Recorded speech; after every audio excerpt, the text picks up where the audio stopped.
आज हम बात करेंगे पाकिस्तान में चल रहे उस बड़े संकट की जिसने वहां की सेना और खुफिया एजेंसी दोनों की नींद उड़ा दी है। अफगानिस्तान और पाकिस्तान के बीच तनाव अब खतरनाक मोड़ पर पहुंच चुका है। अक्टूबर 2025 में तालिबान ने पाकिस्तान की कई चौकियों पर हमला किया। दावा किया गया कि इस हमले में 58 पाकिस्तानी सैनिक मारे गए और 25 से ज़्यादा चौकियां तालिबान के कब्जे में चली गई। वहीं पाकिस्तान की ओर से दावा किया गया कि उन्होंने 200 से ज़्यादा तालिबान लड़ाकों को ढेर कर दिया।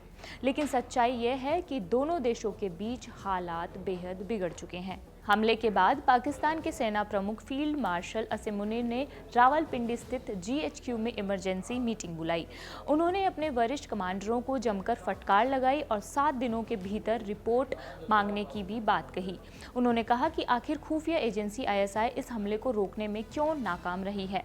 कभी दुनिया की सबसे खतरनाक और ताकतवर एजेंसियों में गिनी जाने वाली ISI अब बार बार फेल हो रही है।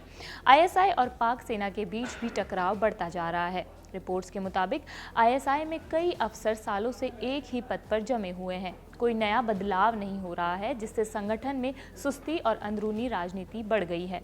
असीम मुनीर इस नाकामी से बेहद नाराज हैं। उन्होंने कहा है कि अब कोई गलती बर्दाश्त नहीं की जाएगी। तालिबान, TTP और TLP जैसे संगठनों के खिलाफ नई रणनीतियां तैयार करने के आदेश दिए गए हैं। लेकिन सबसे बड़ी बात, जो कभी ISI और पाक सेना के सहयोगी थे, वही अब उनके सबसे बड़े दुश्मन बन गए हैं। तालिबान और TTP, जो कभी पाकिस्तान की पॉलिसी टूल हुआ करते थे, अब उसी पाकिस्तान के खिलाफ बंदूकें उठा कर खड़े हैं। ये पाकिस्तान के लिए एक शर्मनाक हार कही जा रही है। पाकिस्तान की हालत इतनी खराब है कि अब अंदरूनी राजनीति भी बिखर चुकी है। असीम मुनीर पर आरोप लग रहे हैं कि वो बांटो और राज करो की नीति चला रहे हैं, बलूचों को अलग कर रहे हैं, न्यायपालिका पर दबाव है, जजों का ट्रांसफर हो रहा है, पत्रकारों पर सेंसरशिप लगाई जा रही है। यानी पाकिस्तान में लोकतंत्र अब नाम के लिए रह गया है। रिपोर्ट्स के मुताबिक सेना के भीतर भी असीम मुनीर के खिलाफ गुस्सा बढ़ रहा है। उनकी लोकप्रियता तेजी से गिर रही है। पुलिस, खुफिया एजेंसियां और सरकार सब सेना के आदेश पर चल रही हैं, लेकिन जनता अब विरोध पर उतर आई है।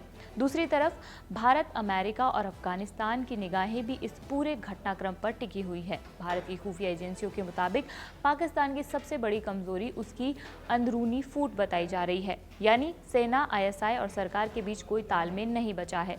कई विशेषज्ञ कह रहे हैं कि अगर हालात ऐसे ही रहे तो पाकिस्तान की सुरक्षा जो है वो पूरी तरह से बिखर सकती है। पाकिस्तान पहले ही आर्थिक संकट से जूझ रहा है और अब इस सैन्य संकट ने भी उसकी नींव हिला दी है। असीम मुनीर अब चाहकर भी इस आग को शांत नहीं कर पा रहे हैं। उन्होंने ISI को चेतावनी दी है, या तो सिस्टम सुधारो वरना जवाब दो। इस खबर में फिलहाल इतना ही। आपको ये खबर कैसी लगी हमें कमेंट बॉक्स में बताइए। मेरा नाम मनीषा है और देखते रहिए कड़क। शुक्रिया।